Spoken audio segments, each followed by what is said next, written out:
आप देख रहे हैं राष्ट्र के नाम समर्पित ओटीटी इंडिया और आपके साथ मैं हूं मीनाक्षी गुप्ता। जब भी हम किसी नदी में स्नान करने जाते हैं, हम ये सोचते हैं कि ये पूरी तरह से स्वच्छ है भी या नहीं, क्योंकि भारत की नदियां अक्सर गंदी ही रहती हैं। देश में नमामि गंगे समेत कई योजनाएं नदियों को साफ करने के लिए चलाई जा रही हैं। ऐसे में कई नदियां पहले की तुलना में साफ है, लेकिन नदियों का पानी अभी भी गंदा है। लेकिन क्या आप जानते हैं कि हम जिस हिंदुस्तान में रहते हैं, उस हिंदुस्तान में एक ऐसी भी नदी है जो सिर्फ देश की ही नहीं बल्कि पूरे एशिया की सबसे साफ नदी है। जब हम किसी नदी में स्नान करने जाते हैं तो हमें साफ तौर पर नजर आता है कि उसमें कितना कचरा है, फिर भी हम चाहते हैं कि काश ये पूरी तरह से साफ होती। हमारा मन सोचने लगता है कि क्या अपने देश में ऐसी कोई नदी है जिसके पानी से उस नदी की निचली सतह को हम देख सके।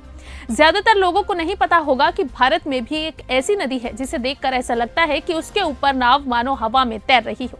यहाँ का पानी पूरी तरह से स्वच्छ है। हम बात कर रहे हैं मेघालय में स्थित उमनगोट नदी की। उमनगोट नदी को डॉकी लेक के नाम से भी जाना जाता है।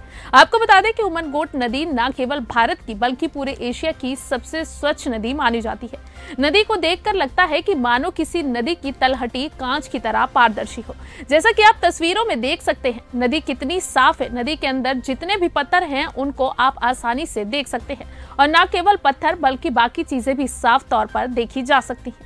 2013 में डिस्कवर इंडिया ने इस नदी को एशिया की सबसे स्वच्छ नदी घोषित किया था। इतना ही नहीं, उमनगोट जहां से बहती है उस जगह का नाम मावलिनगोंग है, उसे भी एशिया का सबसे स्वच्छ गांव कहा गया है। मावलिनगोंग भारत बांग्लादेश की सीमा पर मेघालय में बसा एक गांव है। 2003 में मावलिनगोंग, जिसे भगवान का अपना बाग, को सबसे स्वच्छ गांव का दर्जा मिला और बीते 18 सालों से स्वच्छता में ये गांव सबसे ऊपर है।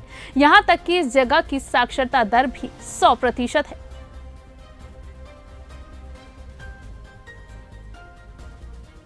तो आपको ये जानकारी कैसी लगी हमें कमेंट कर जरूर बताएं। लेकिन फिलहाल के लिए इतना ही। देश और दुनिया की तमाम बाकी खबरों के लिए आप जुड़े रहिए ओटीटी इंडिया के साथ। रग रग में हिंदुस्तान।